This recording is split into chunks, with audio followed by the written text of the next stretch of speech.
Hello, and welcome back to the continuation of our last episode on our Strasz Assessment Systems podcast, Beyond the Test Strasz Talks. I'm Roy McCorkle, and I continue to be joined by Dr. Frank Williams, the Director of Psychometrics at PSI, and Dr. Pamela Ng, the Chief Credentialing Officer at ANPCB. Welcome back to the podcast, both of you. Thank you. Thanks for the All invite. right. Well, on our last episode, we had a lot of conversation about mentoring, the impact that it's made in all of our careers, how people might want to think about mentoring individuals who are early in their credentialing experience, as well as how it's helped us build our own set of skills and make ourselves more well-rounded professionals.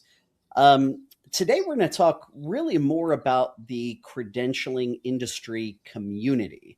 And of course, that takes a number of different forms, both our associations in the space, such as ATP, ICE, Clear, FARB. I could name a number of other alphabet soup there, and the associated conferences of those organizations, but also can take the form of various working groups that we participate in, sometimes cross-organizationally, other interest groups that I've seen emerge. So just to kick us off today as we continue the conversation, what role do you see those communities playing in both evolving, which I know all of us have experienced, as well as sustaining the talent that exists in our industry? And Pamela, I'm going to cue this to you first. Okay, great. I'm so ready. Creating connections, creating a space for connections. And, I think through volunteering for various committees or other volunteer opportunities, even if it's something as small as being a session coordinator at a conference, right? It's just a way for you to meet other people. But if you're working on committees together, if you're attending conferences, it's such a great way to make connections and to then foster and continue to cultivate and grow those relationships and those connections throughout the years. For me, I wouldn't know certain people like Brody Wise or Rich Waters because they are marketing people and, for various organizations. And because I've been on the ICE program committee with them, I've had the opportunity to work with them. And they're two of my favorite people. They're so positive and energetic. And, maybe I was meant to be a marketing person, but, it's great. You find your people. And I think even with clients that are, former clients that I've worked with throughout the years, we all stay connected through different conferences, whether we present together, or, we just see each other there and then making those connections, introducing each other to other people. And I think that from a, keeping the talent in the industry, I think if you come into this credentialing industry and you're new to it and you don't know a lot of people, Frank and I were actually talking earlier about how insular this community can be. Like if you don't know other people, and whether you're working at a small organization or a global organization, you might feel that sense of disconnect with, I know what I'm doing day to day, but I'm not sure what other people are doing day to day. So having those connections, getting that positive feedback from someone who is not at your organization, that can be really motivating and invigorating. And, so that's why when someone like Ada or Grady gives me a compliment at a conference just in passing, like I take that, and that really motivates me for like, okay, I'm good for the whole next year because someone is encouraging me to keep going. Chad recently told me, just keep doing what you're doing. And I said, oh, okay, yes, I will. Yes, I. Well, I love that, and certainly also love that element of if you're new, be bold, and if you're part of the existing collective, take those opportunities to get out there and greet those newcomers and engage them in the space. Frank, what's your perspective on the communities and evolving and sustaining talent? I would say for the most part, the communities are probably already doing the work that's necessary, right? In the sense of, there are what we call special interest groups, where, the idea is to um, create additional spaces where people can, volunteer and be engaged, um, which for some people is really, really good because you're in a smaller space with less people, which again can provide a more comfortable space for people to be social at. So, I mean, I think that's one. We talked about just other volunteer opportunities and the ability to network. Um, and so, as scary of a word as as mentoring is, um, networking is also a scary word for some people. Um, and I just want to say, especially for early career people, that doesn't require you to be an extrovert. I would out myself to saying I am definitely one of those extroverted people, but I didn't necessarily make connections through, I'm going to say, quote unquote, being charming or doing anything like that. Like a lot of people are just looking to just connect um, on a very regular human basis. Like, oh, I don't know, we both play, I don't know, softball on Wednesdays or something like that. So all that to say, it doesn't require these extra social skills, but to that same point, it does require you maybe to do some things outside of your comfort zone in order to take advantage of that. Um, and I could definitely speak to that because one thing I've loved about my journey is the people I've met, and the people who we hold high esteem for. So in the last episode, we mentioned Linda Waters' name 1,000 times. We're going to make this 1,001. But again, someone we think of in this really, really elevated position and could not be more approachable, could not be more nice. Like, and a lot of people are like that. So again, this social barrier that comes up from time to time, it appears to be a lot higher than what it is. Because again, I would even speak to you, Roy. I mean, you're one of those people, but again, super um, friendly and able to speak. And again, I think if more people knew that, again, the quote unquote the higher ups, the big wigs, were more human than what we gave them credit for, they would again kind of reach out more often than what they would. Well, thank you for dispelling that myth, Frank, because no, contrary to occasional public opinion, I'm very approachable and um, Rory.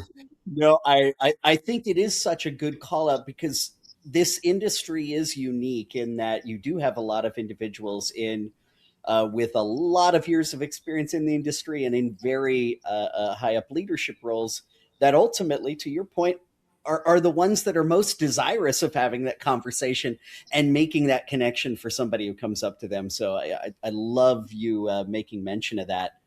Um, I want to tie this into our conversation from the last episode. So, uh, we mentioned some of the mentors that have been impactful in our careers, and I think it's important to also give credit to the communities. So, I would love to ask you all, how have these communities played a role in connecting you with those mentors, or vice versa, connecting mentors with you? And Frank, I'm going to go back to you for this. I think my example of this was actually so at my first, I'm going to say ATP board meeting as the chair of the certification licensure group. It was just really interesting to literally be at the table of all these kind of like big wig people, and just kind of going down the line saying, this is who I am, this is who you are, and then that conversation kind of continuing.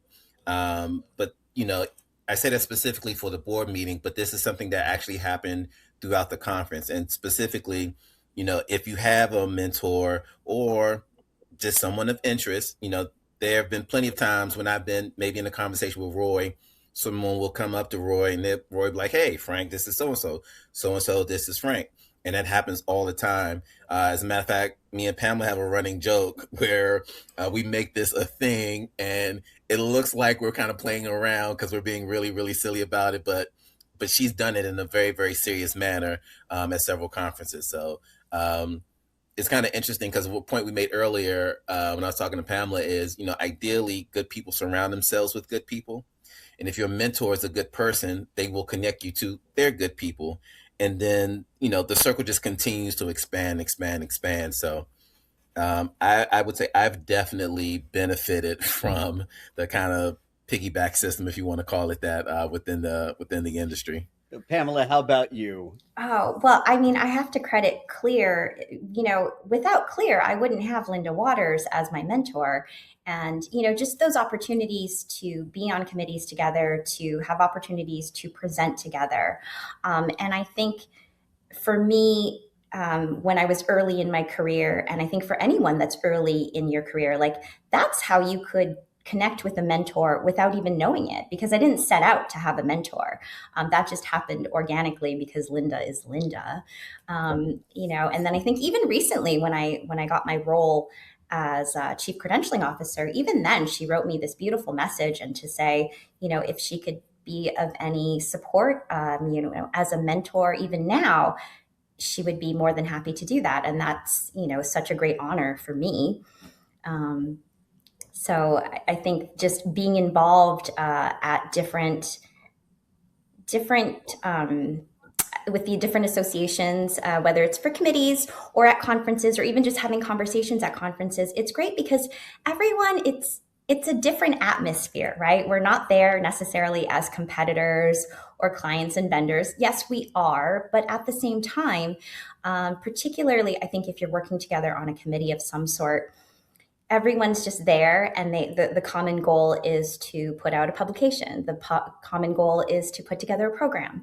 And that's really nice because then you get to know people, to Frank's point, on an individual level and not just, as we're not defined by our organization, right?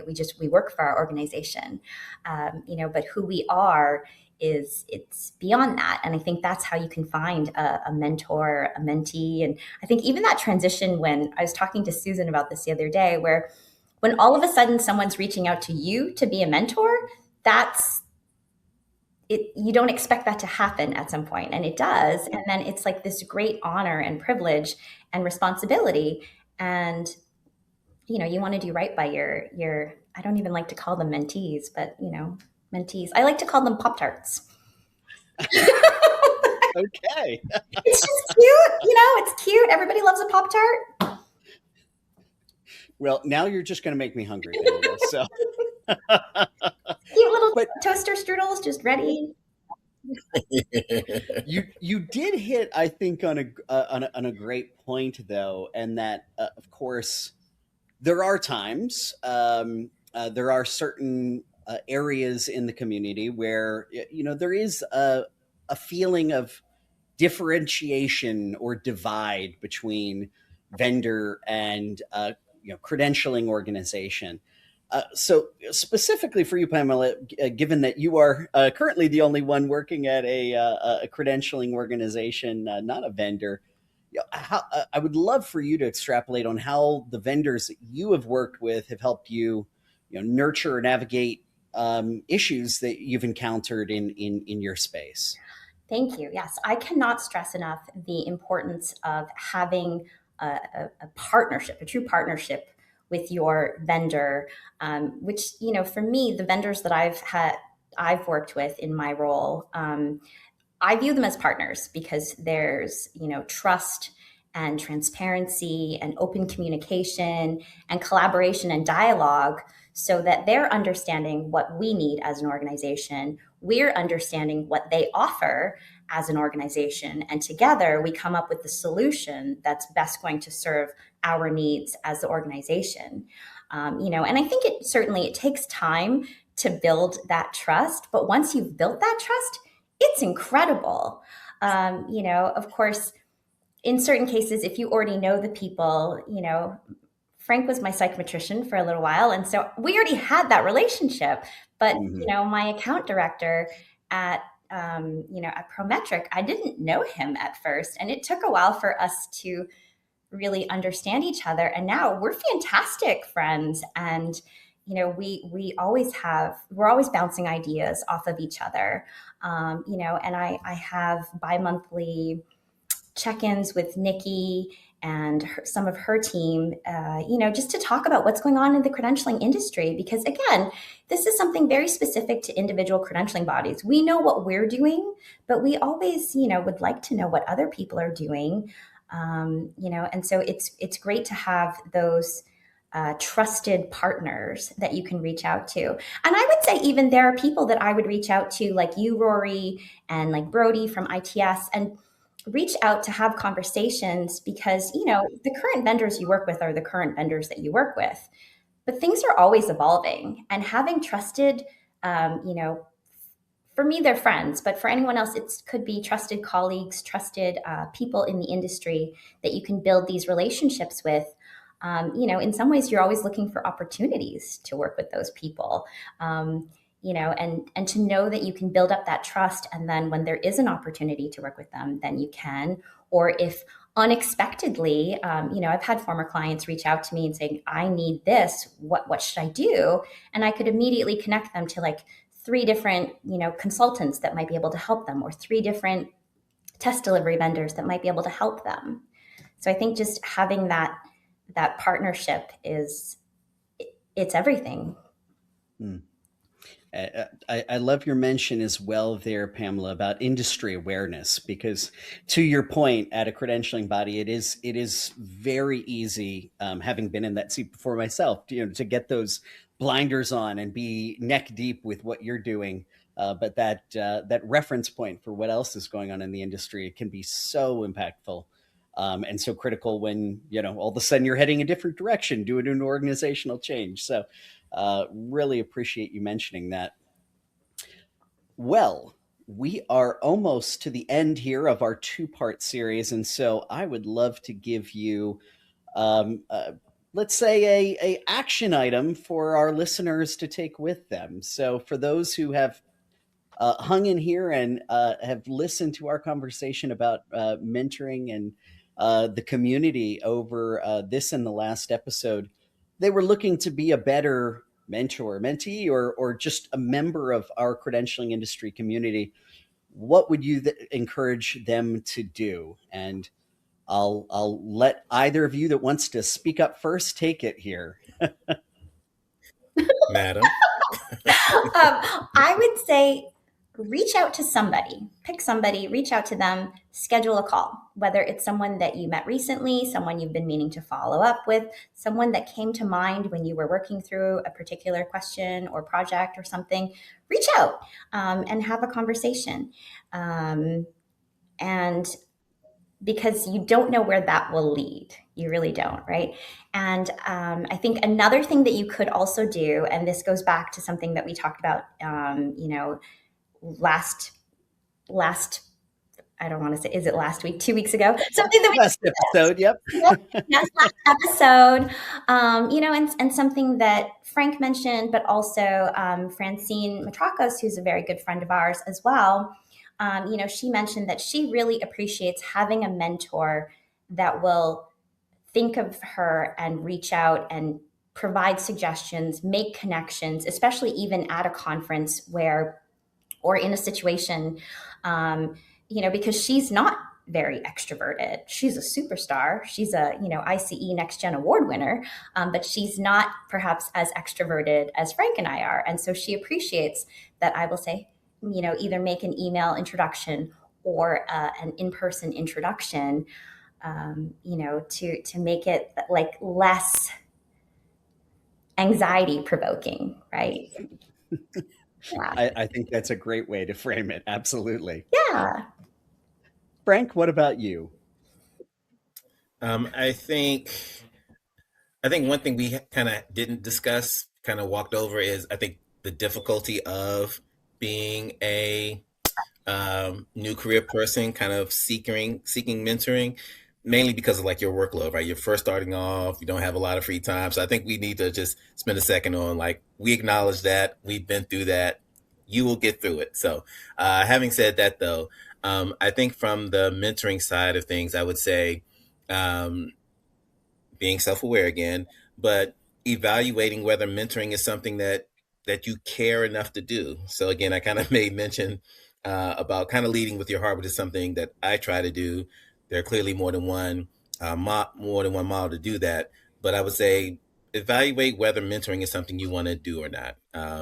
Because you could probably do less harm by not mentoring than doing it in a lukewarm manner. So again, no harm by saying this isn't your gig. Like, I'm sure you have lots of other skills. Um, but again, because it's so personal, or at least personal to me, you just don't want to kind of lead someone astray or kind of turn them off because, you weren't committed to them, which again, personal decision. I can't say that enough. But again, just kind of make a decision and run with it one way or the other. No, I love those. I think if I can encapsulate your statements there, I've heard be bold, be authentic, be passionate and committed, as those three characteristics that I think rang true through both of your comments. And I could not agree more from my own mentoring and being mentored experience. So really appreciate those call outs. Can I add one more thing that I thought of? Please, And I think it Pamela. ties into everything that we've been discussing. Um, but I think even just if you, I think as a mentor, suggesting other people that could serve as mentors for someone. Steve Tapp, someone who I respect immensely, once told someone that he was mentoring this individual, and he said to this person, you could learn a lot from Pamela. You should connect with Pamela. And I was like, okay, I can end my career now because that's a compliment, and that goes back to Steve being a really good person and taking the time to be a mentor, and then, taking that one step forward of, this person would be really great for you. And I find myself doing that with people that I've been fortunate enough to mentor, to say, hey, if you want to know more about this, you should really talk to this person. And, if you want to know more about this, you should talk to that person. You should connect with that person. I will introduce the two of you if you want, but not thinking that like I'm the end all and be all of mentors. I'm not. I'm just here, happy to help and support in any way that I can and make connections. Well, I think that is a perfect note to land on. And I just want to thank both of you one more time for not only giving of your time, but giving of your time twice over here in terms of covering this topic so comprehensively. I'm going to just make a call out. I know. I believe all three of us will be at a number of different conferences this year. So I want to make the open invitation for those who want to choose to be bold. Stop by, come and talk to one of us, introduce yourself to us if you're new to the profession, and take that initiative. We'd love to talk. And with that said, thank you to everyone who spent time with the three of us here on these two episodes. As always, our next episode will be out in 2 weeks. So we look forward to talking to you again then. In the meantime, be safe and be well. Take care.